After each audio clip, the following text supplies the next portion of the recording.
Okay, good morning. Hopefully you can hear the video. A bit windy today. The job for today is I'm going to do some rust protection, weather protection on the new Triumph RS, the Thruxton.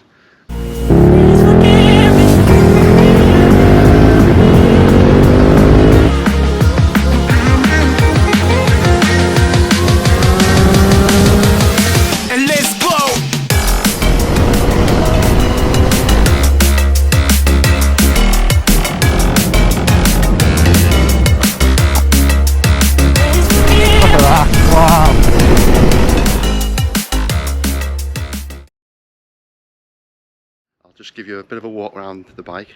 Last video I put up was when the day I picked it up, and it really didn't show much of it, but I'll just show you a closer look this morning before I kick into it. So here she is.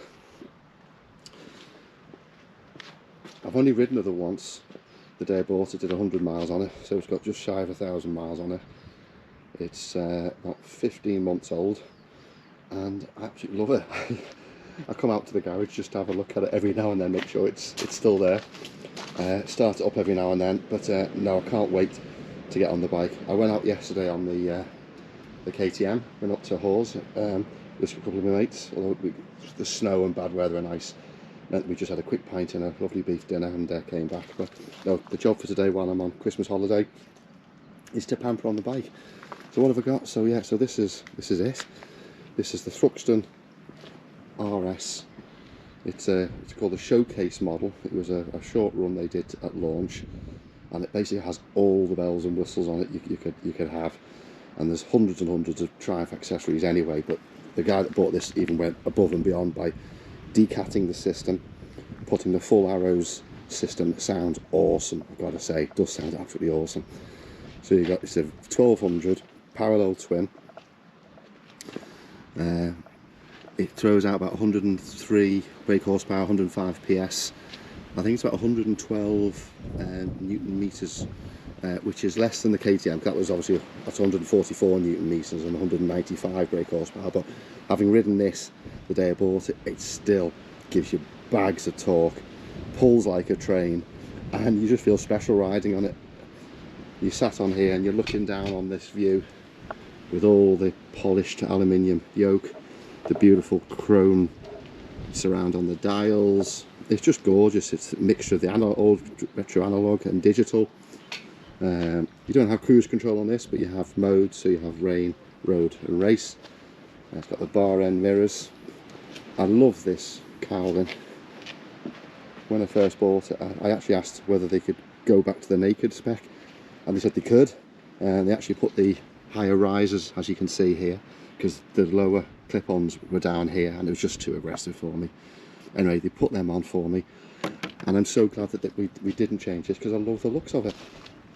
This is an extra power bronze double bubble screen. This is not the OEM screen. The guy before me added this, so this really lifts the air over your head up to about 80 odd mile an hour, and yeah, it's just gorgeous. So the plan today is to give it a wash. It's clean anyway, but I want to give it a thorough good wash.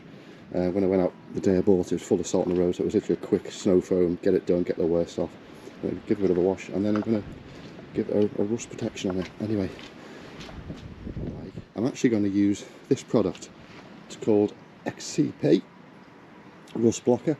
It's recommended by no other than likes of Bennett's, and side-by-side comparison, people are saying that it's actually as good, if not better, than the ACF50. So I still use ACF50, but I'm going to use this. I've actually already used it on my KTM, and I don't know if you might want to pick it up, but it leaves like a nice film on it to protect it, but it is meant to be an ace product. Anyway, the key reason why I'm using this is, and I think the key benefit of this over ACF50 is the application. This goes on as a fine aerosol spray. ACF50 I find is a bugger to put on. I'm not going to invest in a compressor, that's total overkill. And I've tried to warm up the ACF50 in an aerosol, you know these atomizer bottles, and it just still comes out quite gloopy. So I'm going to clean the bike, do the spokes with ACF50, and I'm going to give this a spray over all the other parts. So I'll just get the video on now. You don't want to see me washing the bike, so I'll come back to you in a couple of seconds when it's all done. Cheers. I'll tell you what, guys, tell you what, I'm going to start the bike. I haven't had it in at least 48 hours. There we go.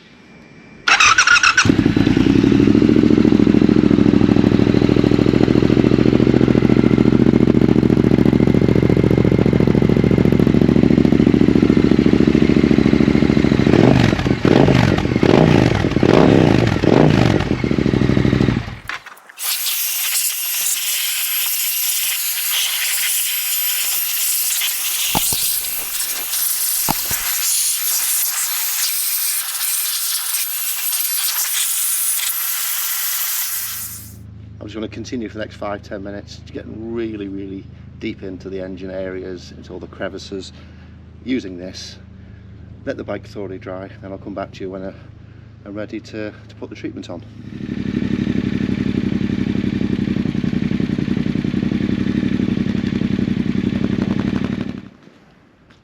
Okay, so don't do what I've just done. Started the bike up, dried it off with a cloth, and touch the manifold or the headers, because it immediately burned the cloth, and that's going to smoke, and I'm going to have to get that off later. So I did that when I first got the bike, thought I'll never do that again. Just done it again. Anyway, the bike's pretty dry now, so I'm just going to finish it off, let it cool down a little bit, and I'll come back to the treatment. So I've been doing some research and I've come up with this product called XCP Professional Rust Blocker. It comes highly recommended, and the reason why I'm using it rather than the ACF50 is quite simply because of the way it goes onto the bike. It's a different product. It coats the bike in a film rather than getting into the molecules of the metal parts, but by all accounts, and it comes recommended from the likes of Bennett, and there's a lot of YouTubers out there who recommend this stuff, highly regarded and rated in terms of rust protection and corrosion protection. But I'm going to show you now why I like it. So it's typical aerosol, usual.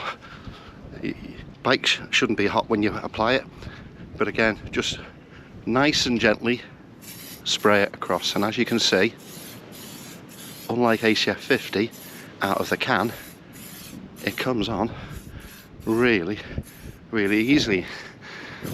And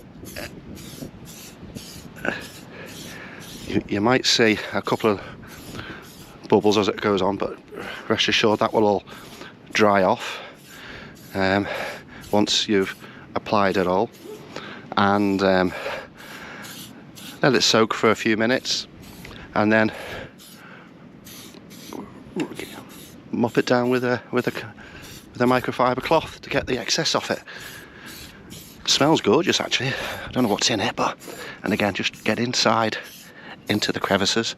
Now, yeah, I know some of you out there will say, yeah, but you can't beat ACF50.